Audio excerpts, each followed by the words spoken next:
નમસ્કાર ખેડૂત મિત્રો, તમારા માટે આવી ગઈ છે મોટી ખુશખબર। હવે ખાતર સસ્તું મળશે કારણ કે સરકારે સબસિડી વધારી દીધી છે। જો તમે ખેતી કરો છો તો આ માહિતી તમારા માટે ખૂબ જ મહત્ત્વની છે। આ વિડીયો આખો જોવો કારણ કે આથી તમારો ખર્ચ સીધો ઓછો થઈ શકે છે। મિત્રો, છેલ્લા કેટલાક સમયથી ખાતરના ભાવ સતત વધી રહ્યા હતા। યુરિયા, ડીએપી અને એનપીકે મોંઘા થયા હતા। ખેડૂતોને ભારે મુશ્કેલી પડી રહી હતી, પણ હવે સરકારે મોટો નિર્ણય લીધો છે। ખાતર પર સબસિડી વધારી દીધી છે અને તેનો સીધો ફાયદો તમને મળશે। સરકાર સીધી તમને પૈસા આપતી નથી, પણ ખાતર કંપનીને સબસિડી આપે છે, તેથી તમને દુકાનમાં જ સસ્તું ખાતર મળે છે। એક સરળ ઉદાહરણ સમજીએ। જો ખાતરનો ભાવ 1500 હોય અને સરકાર ₹800ની સબસિડી આપે તો તમને ફક્ત 700 જ આપવું પડે। ખાતરના ભાવ કેમ વધે છે? કારણ કે આંતરરાષ્ટ્રીય બજાર, ગેસ અને કાચા માલના ભાવ અને સપ્લાય સમસ્યાઓના કારણે ભાવ વધે છે।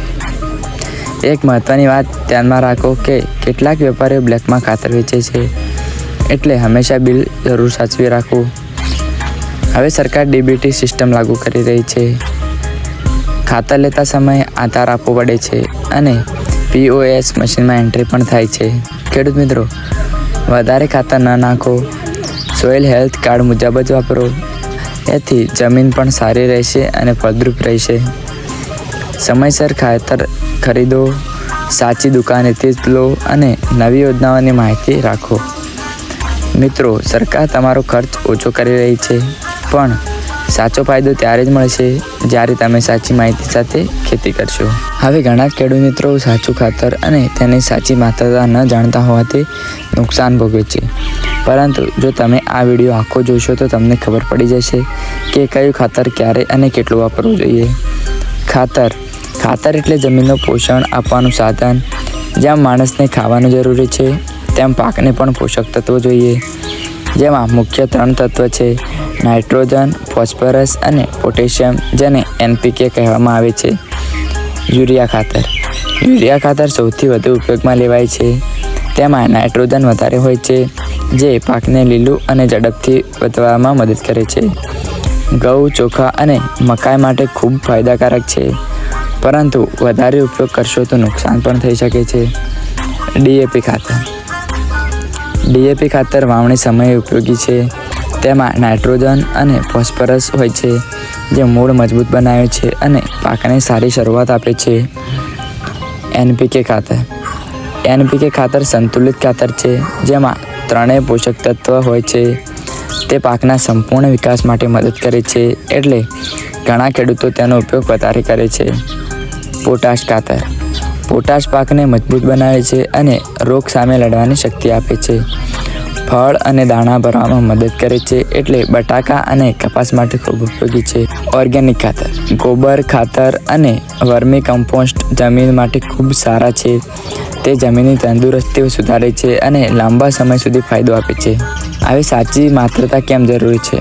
ઘણા ખેડૂત વધારે ખાતર નાખે છે, પરંતુ તે ખોટું છે। વધારે ખાતરથી જમીન ખરાબ થાય છે અને ખર્ચ પણ વધે છે, એટલે સોઇલ હેલ્થ કાર્ડ મુજબ ખાતર વાપરવું જોઈએ। હવે સબસિડી વિશે વાત કરીએ। સરકાર ખાતર પર સબસિડી આપે છે, જેથી ખેડૂતને સસ્તું મળે। ખાસ કરીને યુરિયા પર વધારે સબસિડી મળતી હોય છે, એટલે સસ્તું મળતું હોય છે। હવે વાત કરીએ કે ઉનાળાના પાકોમાં કયું ખાતર ક્યારે અને કેટલું વાપરવું જોઈએ, કારણ કે ગરમીના સમયમાં જો આપણે ખોટું ખાતર વાપરીએ તો પાકને નુકસાન પણ થઈ શકે છે, અને જો સાચી માહિતીથી વાપરીએ તો ઉત્પાદન બમણું થઈ શકે છે। ઉનાળામાં ખાસ કરીને મગ, તલ, મગફળી, તરબૂચ, કાકડી અને શાકભાજી જેવા પાક લેવાય છે। આ પાકો ગરમીમાં થાય છે, એટલે ખાસ ધ્યાન રાખવું પડે છે।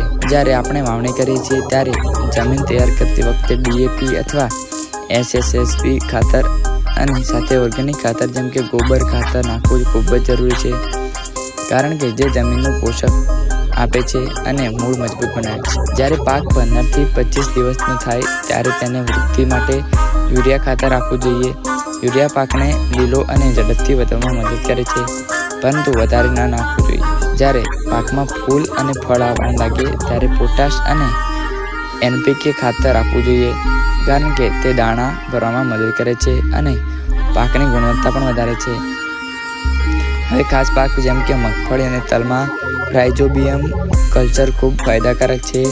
તે જમીનમાં નાઇટ્રોજન વધારે છે અને પાકને મજબૂત બનાવે છે. ઉનાળામાં ખાસ ધ્યાન રાખવામાં આવે છે કે ખાતર હંમેશા સવારે અથવા સાંજે આપવું જોઈએ અને પાણી આપ્યા પછી ખાતર આપવું વધુ સારું રહે છે, જેથી પાકને પણ નુકસાન થતું નથી.